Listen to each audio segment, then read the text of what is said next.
जीवन स्मरण जय जय राम पुंडलीक वरदा हर विठ्ठल श्री ज्ञानदेव तुकाराम. मागच्या रविवारी आपली बुद्धी सात्विक असते म्हणजे काय असायला पाहिजे याचं वर्णन झालं.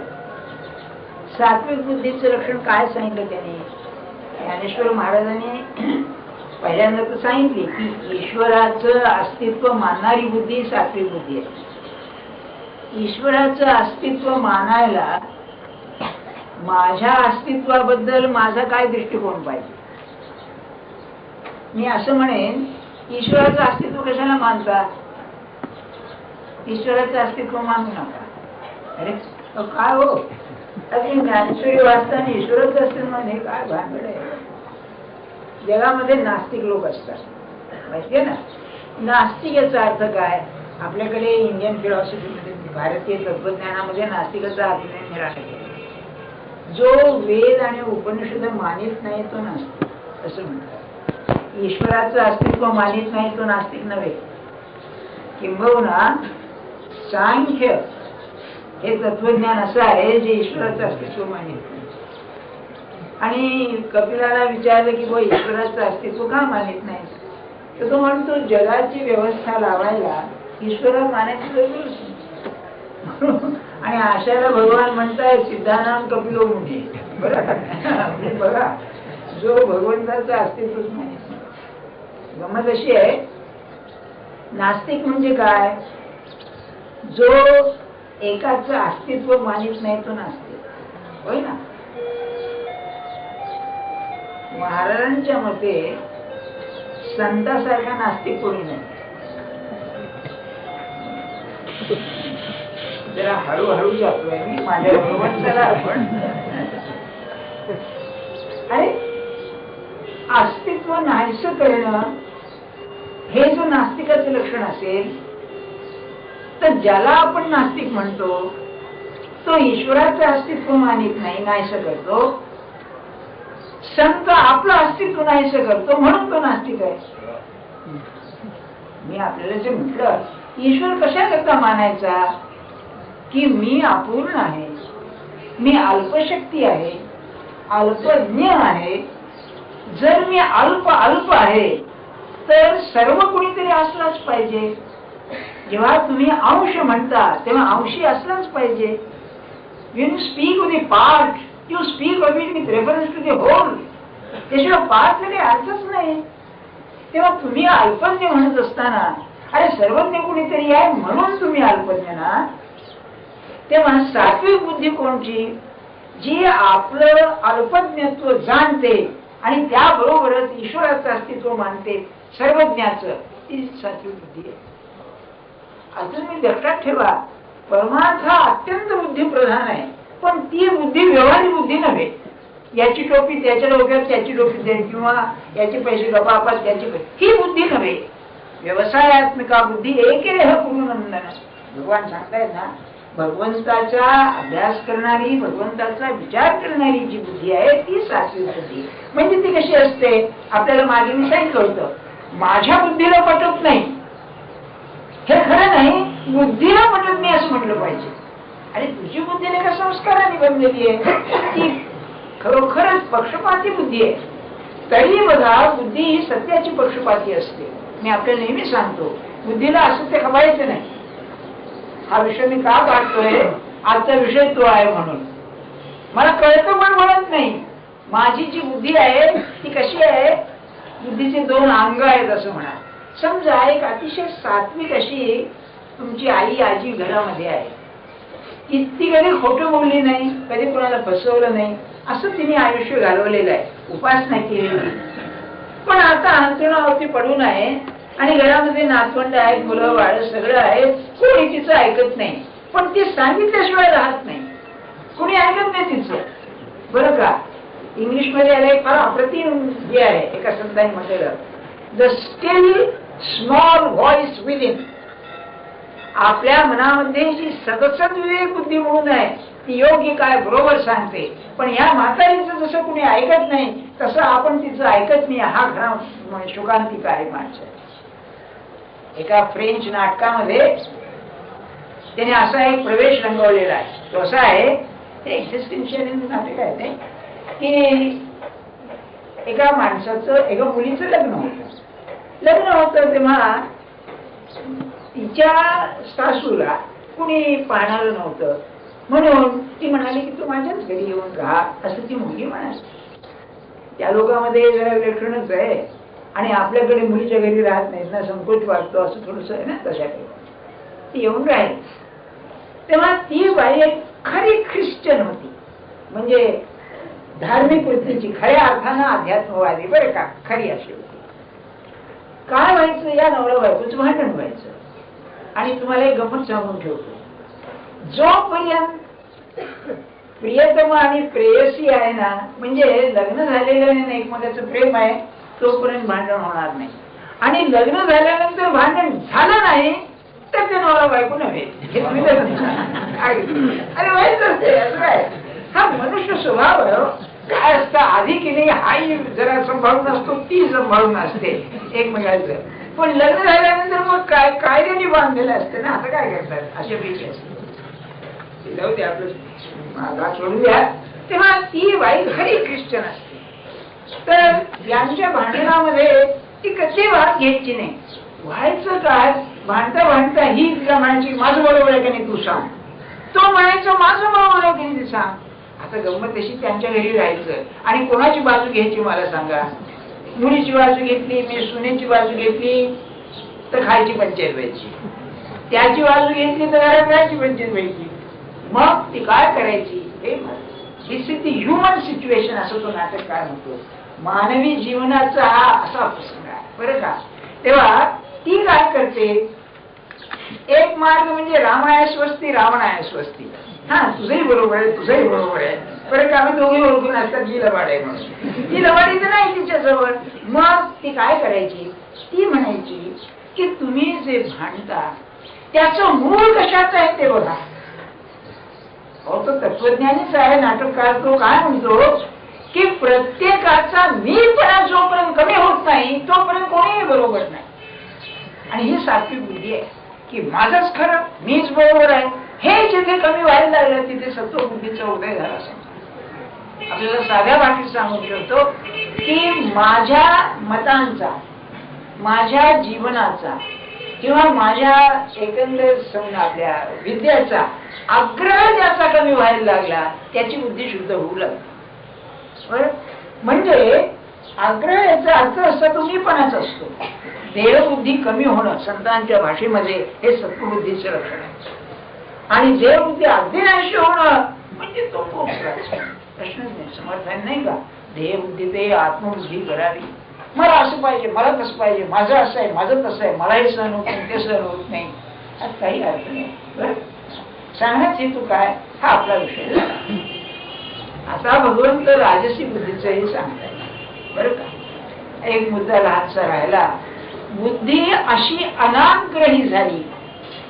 आपल्याला आश्चर्य वाटेल, लोकमान्य टिळकांनी गीता रहस्यामध्ये कर्मयोगाची प्रस्तावना करताना मला वाटतं दुसऱ्या प्रकरणातच असेल. पहिलं प्रकरण विषय प्रवेश आहे आणि दुसरं प्रकरण कर्मयोग शास्त्र. त्याच्यामध्ये ते म्हणाले कर्म सुटत नाही दिसतच आहे. भगवंताला सुटलं नाही आणि गीता सांगते ना क्षणभर सुद्धा कर्म सुटत नाही. कर्म सुटत नाही. कर्म ते बंधनकारक आहे. बंधनकारक म्हणजे आशेत अडकतो, फळात अडकतो, आपल्या मनासारखं व्हावंसं वाटतं, वाईट झालं तर सहन होत नाही, हे सगळं बंधनाच आहे. म्हणजे तिथे चिकटलेलं असतो. तर याच्यामधून सुटायला म्हणजे एकच मार्ग आहे की तो म्हणजे आग्रह सुटला पाहिजे. त्यांनी सुद्धा बरोबर सांगितलं आणि संतांनी हेच सांगितलेलं आहे की त्या फळाचा जो पाहिजेच झालं पाहिजे, त्या विरोध काय आहे, पॅराडॉक्स ऑफ लाईफ, म्हणजे जीवनातला हा विरोधाभास. त्या फळाची चांगली कल्पना ठेवून, म्हणजे स्पष्ट कल्पना ठेवून त्याकरता जेवढा प्रयत्न करणं शक्य आहे तेवढा केल्याशिवाय कर्मयोग सिद्ध होत नाही. आणि हे करताना आग्रह आल्याशिवाय चालत नाही. आणि तो आग्रह तो सोडायचा आहे, असं तो लक्ष नाही, काहीतरी तारेवरची सारखंच आहे. म्हणून करता तो आहे हे जर असेल तरच आग्रह सुटेल, नाही सुटणार. त्याला काय आवडेल, अमुक एक कर्म करायचं. एक परीक्षेचं उदाहरण घ्या आपण. की मला परीक्षेला बसायचंय, मला फर्स्ट क्लास यायचंय, तर मी मनापासून अभ्यास करीन, पुष्कळ श्रम करेन. पण हे केल्यानंतर मला जरी पुष्कळ वाटलं की मी फर्स्ट क्लास यावं, तरी त्याची इच्छा जर असेल तर होणार नाही, करता तो आहे. तेव्हा फलाची मी त्याच्यावरती जबाबदारी सोडतो. हा आग्रह सोडणार, कर्म सोडणार नव्हे. किंबहुना कर्म सोडणारी माणसं अति उच्च दर्जाची असतात हे सांगून ठेवतो तुम्हाला. कर्माचं मूळ आपल्या मनामध्ये आहे, बाहेर नाहीये. आपल्याला आठवतंय ना रामाला सांगितलेलं वशिष्ठाने, मनात कृतम कृतम कर्म न शरीर कृतम कृतम. बरं का, समजा तुम्हाला कुणीतरी साहेब बोलला आणि तुम्ही स्वस्थ बसला, मनातून शिव्या देताय त्याला, तर प्रत्यक्ष शिव्या देण्या इतकंच ते कर्म झालं असं समजा. हे परमार्थाच्या दृष्टीने सांगतो, व्यवहारात चालायचं नाही. व्यवहारात म्हणतो हो आपण म्हणतो साहेब ते बरोबर आहे आणि बाहेर येऊन शिव्या द्यायच्या, हा व्यवहार आहे. बरं का, पण परमार्थ दृष्ट्या त्याची प्रतिक्रिया सुद्धा मनात न येणं हे खरं कर्म न करणं. मग कर्माचं मूळ जर मनामध्ये असेल तर कर्म चांगलं किंवा वाईट व्हायला आतूनच सुधारायला पाहिजे, आणि ती सात्विक बुद्धी आहे. हा मुद्दा झाल्यानंतर ज्ञानेश्वर महाराजांनी आणखी एक मुद्दा सांगितला गेल्या रविवारी. त्यांनी काय सांगितलं की म्हणाले अथांग पाणी आहे आणि त्यामध्ये तू उडी घालाल का? नाही घाल. वाघाची गुहा आहे त्यामध्ये तुम्ही शिराल का? नाही शिरणार. भय वाटे म्हणजे चांगल्या बुद्धीला पापकर्माचं भय वाटणं हे सात्विक बुद्धीचं लक्षण. म्हणून पापभीरू असं म्हणतात. हा पापभीरू आहे. आणि आपल्याला मी सुचवलं की सध्याच्या युगाची जी शोकांतिका आहे, पापाचं भय राहिलेलं नाही माणसाला. मी तुम्हाला उभाडत असताना अरे हे बरोबर नाही असं माझ्या मनाला वाटत नाही. आता काय सांगू बुवा, आमच्या लहानपणी मी मोगलाईत वाढलेला आहे. मोगलाईमध्ये सुद्धा पैसे खात असतो. बरं का, तुम्ही खाऊ नका असं माझं म्हणणं नाही. हा, इतक्या खाता त्यावर शिवाय खाता तसे पैसे खा. ते लोक पैसे मागत. एक तुम्हाला उदाहरण सांगतो की माझ्या एका मित्राचं काहीतरी जमिनीचं काहीतरी केस होते. त्याच्या रेव्हेन्यू खात्यामध्ये असते, त्याला माल गुजार असं म्हणतात. त्याच्यामध्ये ते फाईल काढायचं होतं, त्याला ते मिसल काढायचे होते. तर तो चपरासी काय म्हणाला, हेड पिऊन, बरं का, की साहब आप जरा सोचिए, म्हणजे विचार करा, मैं निकाल के दूंगा. त्याच्याने पुकारते देतो. त्याने त्याला 5 रुपये दिले फाईल काढल्याबद्दल. कारण कमिशन समोर ठेवायचं म्हणजे पाहिजे पाहिजे कागद. तर त्याला मी विचारलेले पैसे दिल्यानंतर, म्हणून तुला असं वाटत नाही का की हे पैसे घेणं बरोबर नाही? तो काय म्हणाला, साहेब म्हणाला आम्हाला पगार मिळतो तो कमी मिळतो, बाल बच्चे हैं, बरोबर आहे. तेव्हा मला मी असं काम करून मी मागतो, प्रामाणिकपणे मागतो. म्हणजे पैसे घेऊन काम करीत होते, आता पैसे घेऊन कामच करीत नाही. माझं म्हणणं खरं आहे ना? तुम्हाला इतकं खरं वाटतंय, माझ्यापेक्षा अनुभव तुम्हाला द्या. मग आणि ही शोकांतिका आहे माणसाची. अरे तुम्ही घेतले ना पैसे घ्या, पण काम तर करा नाही का? तेव्हा हे का आहे तर पापाचं भय राहिलेलं नाही. म्हणून पापभीरुत्व हे परमार्थाला अतिशय अवश्य ध्यानात ठेवा. आपला विषय कसा आहे, राजकारण नाही, समाजकारण नाही, तुमचं घर सुधरावं हे भानगड नाही. परमात्माचं दर्शन पाहिजे असेल तर आपल्या अंतःकरणाची काय अवस्था असावी हे ज्ञानेश्वर महाराज सांगताय. माणूस खरा सुधारला पाहिजे हे त्यातला. मला हे कबूल आहे की जिथे संबंध हवा बिघडली तिथे माझ्या घरातली हवा बिघडू देणार नाही असं चालणार नाही. हे कबूल आहे. म्हणजे जगाची बुद्धी बिघडली, माझी बुद्धी बिघडणारच थोडीशी. आणि बुद्धी बिघडण्याचे 2 लक्षण आहेत. एक अशांतता, काही नाही काही चैन पडत नाही, हो सारखा असतच आहे, झोप येत नाही, धड आमकत नाही, हे अशांतता. आणि अशांततेला कारण काहीही होऊ शकतं बरं का, अशांत. आणि दुसरं, कर्म करताना येणं गेलं प्रकारेनं माझा हेतू सिद्ध होऊ दे, म्हणजे कर्म करा, म्हणजे वाटेल ते कर्म करावं. ही दोन गोष्टी आहेत बरे का. म्हणजे मनुष्य भ्रष्ट होतो ज्याला म्हणतात, त्याचं कारण हे मी आपल्याला नीतिशास्त्र सांगतोय. हे माझ्या बदलचं असं नाही. कोणतंही कर्म करायला पापकर्म का असे ना, ऑब्जेक्शन आहे वगैरे म्हणतात, ते काय करावं म्हणजे काय, त्याला भरच नाही काही हे. आणि दुसरं अशांतता, बरोबर शांतता नाही. तुमच्याजवळ दोघांचे दोन्ही नाही ते मला खात्री नाही, तर ज्ञानेश्वरी ऐकायला येत आहे कशाला तुम्ही, हे ध्यानात ठेवा. असं सांगण्याचं हेतू काय आपल्याला, तेव्हा पापभीरुत्व पाहिजे. पापभीरुत्वाचं एक प्रधान लक्षण सांगून ठेवतो आपल्याला. एखाद्या वेळेला प्रवृत्ती जाण्याचा संभव आहे, आमचं केलं तर काय हरकत आहे, पण लगेच मनाला वाटलं पाहिजे नाही नाही माझं कामच नव्हे, मी हे काम करणं माझ्या योग्यतेला योग्य नाही माणूस म्हणून, हे लगेच मनात आलं पाहिजे. पाप भीरुत्व याचा अर्थ असा की पापाची प्रवृत्ती होण्याचं बीज त्याच्यामध्ये आहे, म्हणजे देवबुद्धीचं बीज आहे, पण हातून कर्म घडणार नाही. ते रामकृष्णांचं उदाहरण सांगले, धातूला जर हात चालवतो, हात वापरावतो, ते फारच मोठ्यांची काम आहे, पण अरे हे योग्य नाही, हे घेणं बरोबर नाही, हे करणं योग्य नाही असं वाटलं पाहिजे. तुम्हाला कादंबरी वाटत नाहीये ना, जगामध्ये काय चाललंय त्याच्यामध्ये मी सगळं सांगतोय तुम्हाला, असं वाटत ते जगात जगताय. बरोबर आहे, आता प्रपंच संपल्याचं काय राहिले, बोलायला काय जाते असं नाही आहे, असं म्हणून समजू नका. मी तुमच्यातलाच आहे, तुमचं जीवन जगत नाही एवढं फरक आहे, मला सगळं माहिती आहे काय चाललेलं आहे, पण आपल्याला हे करता येईल ही माझी खात्री आहे. हे मात्र मी अनुभवाने सांगेन. या सगळ्या भानगडीत सुद्धा जसं घराला आग लागली आहे आणि त्याच्यामध्ये तुम्ही शिरलात तर ॲस्बेस्टॉसचे कपडे घालून शिरलात तर आग असून सुद्धा जसं तुम्ही भाजणार नाही, तसं या सगळ्या परिस्थितीमध्ये जर भगवंताचा आपण आधार घेतला आणि त्याच्या उपासनेत राहिला तर हे होऊन सुद्धा सही सलामत बाहेर पडाल. गोष्ट काही आहे. म्हणून समर्थांची उभी आहे, उपासनेचा मोठा आश्रय, उपासने बिन निराश्रय, उदंड केले तरी जय प्राप्त नाही, उपासनेचा मोठा आश्रय. बरं ती गोष्ट खरी आहे. तो हात देईल बरोबर आणि तो अशानं हात देतो, म्हणूनच एवढा ईश्वराच्या विरुद्ध सगळा गोंधळ चालू असताना सुद्धा त्याचं अस्तित्व मानणारे लोक जगात आहेत. त्याचं कारणच आहे, त्यांना अनुभवच येतो, तो हात देतो यात शंकाच असो. सांगायचे तो काय, हे पाप भिरुत्व त्यांनी सांगितलं. मग सात्विक बुद्धीचं लक्षण काय, अगदी साध्या भाषेत सांग, ईश्वराची निष्ठा. निष्ठा म्हणजे काय, खरी श्रद्धा. तो आहे, मला दिसत नसेल पण तो आहे.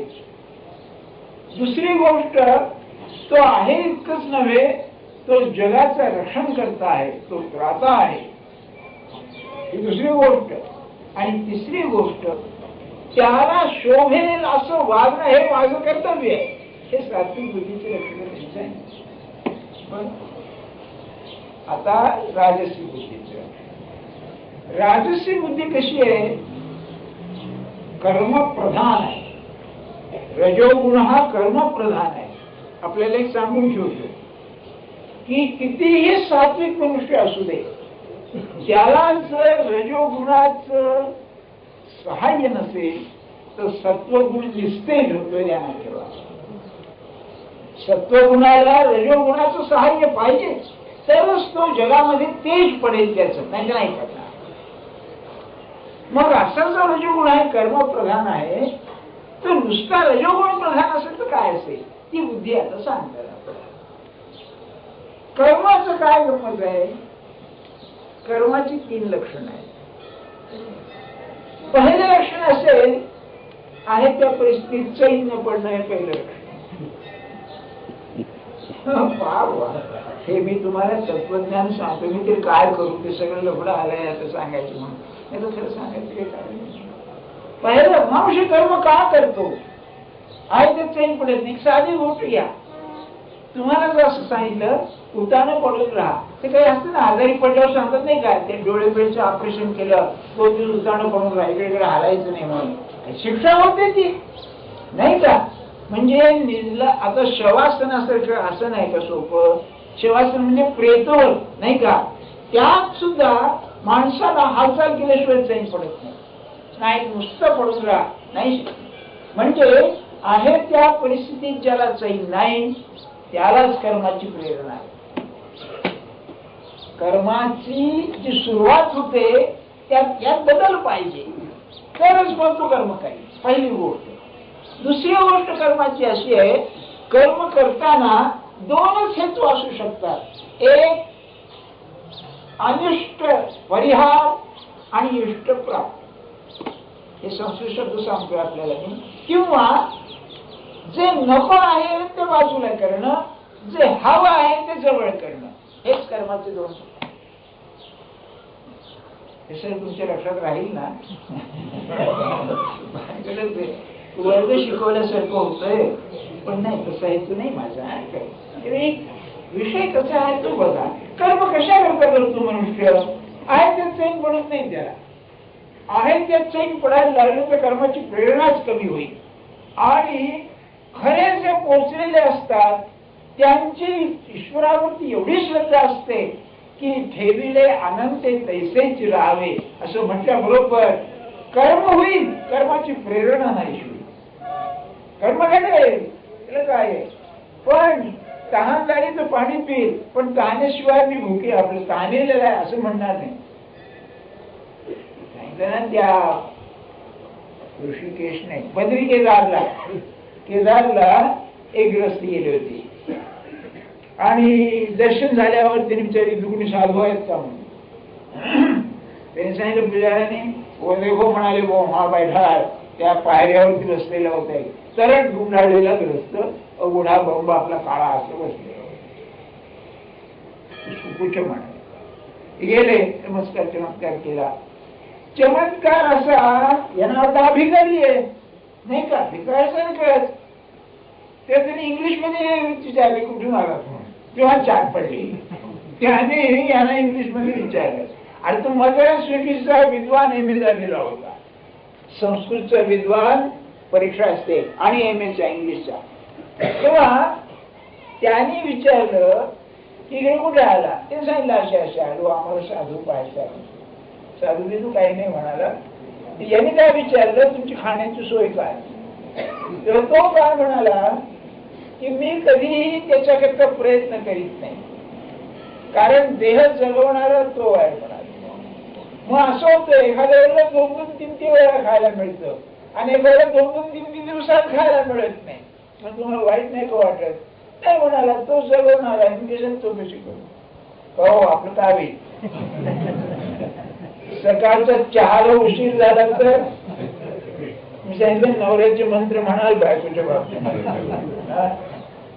काय मला सांगा, काय कर्माची प्रेरणा तिथे आहे. अगदी आहे त्या परिस्थिती समाधान नाही म्हणून हवं ते धडपड करणं, नको ते टाळण्याकरता कर्माची प्रेरणा. आणि तिसरी गोष्ट असेल तर कर्म सिद्ध झालं, कर्माचं फळ मिळालं की कर्म थांबत असलं नाही. ते कर्म अपूर्ण, फळ अपूर्ण, आणखी चालली गाडी पुढे म्हणून आणखी कर्म करायला. म्हणून भगवंतांनी एकदा सृष्टी निर्माण केल्यावर ते कर्मच आहे, याला अंतच नाही. चाललंय किती दिवस चाललंय कुणाठो. आपण पेपर मध्ये वाचलं असेल, मध्ये कुणीतरी एक भविष्य केले की आमका आता जग नाहीसं होणार आहे म्हणून. ते काही लोक टेकड्यावर जाऊन उभे राहिले नाहीत का? युरोप मध्ये काहीतरी माणूस असं कुठे जगाचं आमचं होत असतं का? नाही. ते कबीराने सांगितलं ते बरं आहे, आप मरे पीछे डूब गई दुनिया असं आहे. आपण जग गेलं. आणि गोष्ट खरी आहे, जो स्वतःला विसरला त्याला जग नाहीच झालं.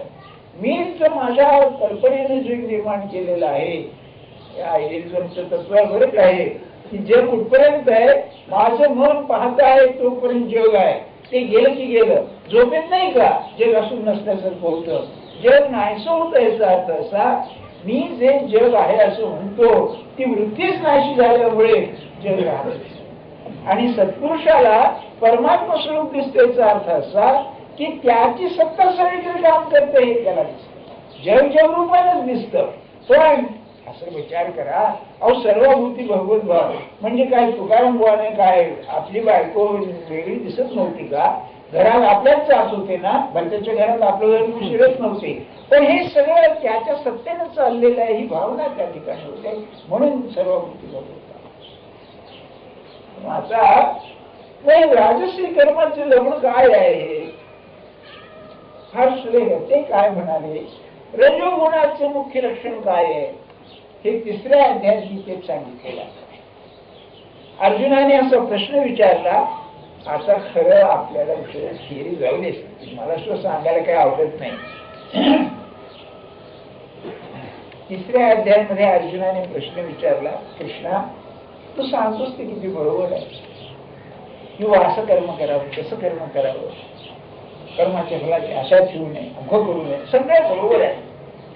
पण काय होतं मग? कर्म म्हटलं की चांगलं वाईट भेद आला. हे करणीय आहे, हे अकरणीय आहे, ज्ञानेश्वर महाराज ते शब्द सांगतात. हे योग्य आहे, हे अयोग्य आहे. आणि मगाशी मी सांगितलं ती जी आपली म्हातारी बाई आहे बुद्धी, ती बरोबर सांगते हे योग्य आहे, हे अयोग्य आहे, ती बरोबर सुचवते.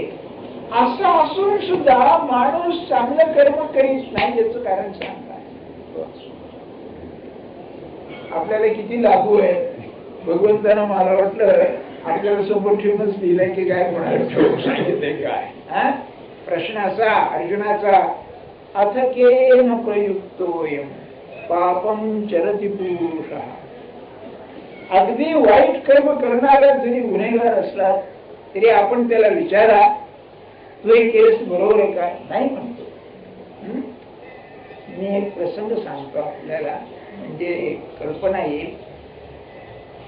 खाजगी आहे. माझे वडील जज होते. तेव्हा कैदी धरून आणला की पहिल्यांदा त्याला ते याच्यात किती दिवस ठेवायचं, काय करायचं, त्याच्याकरता ते सही लागते जजची. इतकी दिवस याला याच्यात ठेवा, तुरुंगात टेम्पररी याच्यामध्ये लॉक मध्ये. तेव्हा एकाला त्याने आणला असा. आमचे वडील बाहेर गेले होते. तेव्हा मी BA ला होतो, तेव्हा काय लहान नव्हतं, आणि फिलॉसॉफीचे विद्यार्थी, मग काय विचारलं. तेव्हा ते आले, ते पोलीस चार तिथे दंडाला दोऱ्या धरून ते आलं रटांवर सगळं. तर त्यांनी ज्याला धरून आणला होता त्या कैद्याने पाणी मागितलं. साधारण 35-40 वर्षाचा मनुष्य पाणी मागितलं. आम्ही त्याला पाणी आणून दिलं. पाणी आणून दिल्यानंतर मला कुतूहल वाटलं, मनुष्य किती साधारण सरळ दिसला नाही का. चोर म्हटलं की आपली काहीतरीच कल्पना होते नाही का. मग आता काय चोर म्हणायचं, जनाबाईंनी पांडुरंगाला सुद्धा चोर म्हटले नाही का, घरीला पण तरी चोर. तेव्हा कुतूहल म्हणून त्याला विचारलं की तू काय गुन्हा केलास? तर घडलं म्हणाला. काय करावं म्हणाला, घडलं.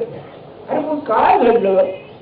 तिने काय सांगितलं बघा, की माझी पुतणी म्हटलं 8-9 वर्षाची होती, तिच्यावरती मी बलात्कार केला. बरं का, हा कसा गुन्हा. तर मी त्याला काय म्हटलं, हे काय म्हटलं साध्या माणसाला, त्याच्या डोळ्याला पाणी आलं, घडलं म्हणाला. नाही घडू नाही, ते घडलं, काय करा. अजून माझ्या डोळ्यासमोर ते आहे. म्हणजे ज्याने हे पापकर्म केलं त्याची बुद्धी आज त्याला सांगते की बरोबर नाही. म्हणजे कळलं पण वळलं नाही. त्याच्यातून आपल्यात काय फरक आहे? क्षमा करा, मी तुम्हाला म्हणत नाही. आपल्यात काय फरक आहे त्याच्यानं आपल्यामध्ये? ही राजसी बुद्धी. राजसी बुद्धीचं रक्षण ज्ञानेश्वर महाराजांनी असं केलंय की कळताय काय योग्य आहे आणि नाही कळत. म्हणून महाराज नेहमी म्हणायचे, तुम्हाला मी कळत नाही म्हणून सांगत नाही, तुम्हाला जे कळते जसं वागा असं तुम्हाला सांगतो. काय सत्पुरुषाचं आहे बघा. अरे तुला कळतंय ना, पण तसं काय करते. सत्पुरुषाची भूमिका काय असते बघा, की नाही तुला कळत आहे. माणूस असं कोण आहे. आणि युरोपियन नीतिशास्त्रामध्ये असं स्पष्ट सिद्धांत आहे कांच्या ह्याच्यामध्ये, की माणसाच्या बुद्धीचा आणि प्राण्यांच्या बुद्धीचा फरक काय आहे. फरक असा आहे, माणसाला चांगलं वाईट काय ते बरोबर कळतं आणि तो वागत नाही. प्राण्याला ते द्वैत नाही, मनाने तसं करतात, इम्पल्स त्याला म्हणतात. एखादा समजा तुम्ही मिनिस्टर आहात आणि रस्त्याने चाललात आणि बैल आला, तो बैल हा विचार करणार नाही या मिनिस्टर म्हणून घोष मारणार असतो, नाही का? म्हणजे त्याला ही बुद्धी नाही. पण माणसाला चांगलं वाईट करण्याची बुद्धी, म्हणूनच माणसाला विधी निषेध आहे. हे कर आणि हे करू नकोस. का आहे? त्याला चांगलं वाईट करण्याची बुद्धी आहे. तेव्हा हा जो विरोध आहे, कळतं काय करावं ते आणि करत नाही, हा राजसी बुद्धीचा धर्म आहे. आणखी थोडी त्यात गोम आहे, ती अशी आहे की ते चांगलं वाईटचे कळतं ना माणसाला. यातच चांगलं आहे, खरं चांगलं आहे का? नाही का? चांगलं आहे, खरं चांगलं आहे का वाईट चांगलं? म्हणजे ते पुन्हा आपल्याला आलं, चांगलं आणि वाईट दोन आहेत ना. चांगलं आणि चांगलं, चांगलं आणि वाईट, वाईट चांगलं आणि वाईट वाईट. काय चक्रामध्ये आणतात तुम्ही विनाकारण. चांगलं म्हणजे काय असं सांगतो? अरे काही नुसतं भाषा नव्हे. चांगलं चांगलं म्हणजे हेतू चांगला, कर्म चांगले. हेतू चांगला, कर्म वाईट. काय सांगू आपल्याला? प्रसिद्ध उदाहरण इतिहासातलं घ्या. शिवाजी राजाने संभाजीला कैसे टाकले आपल्याला माहिती आहे ना. अरे हेतू काय? अरे हा सुधरावा हेतू होता ना, आणखी चांगला हेतू काय असेल? पण कर्म बघा, त्याला कैसे टाकले. हेतू चांगला, कर्म वाईट. एखाद्या समजा तुमच्या मुलाने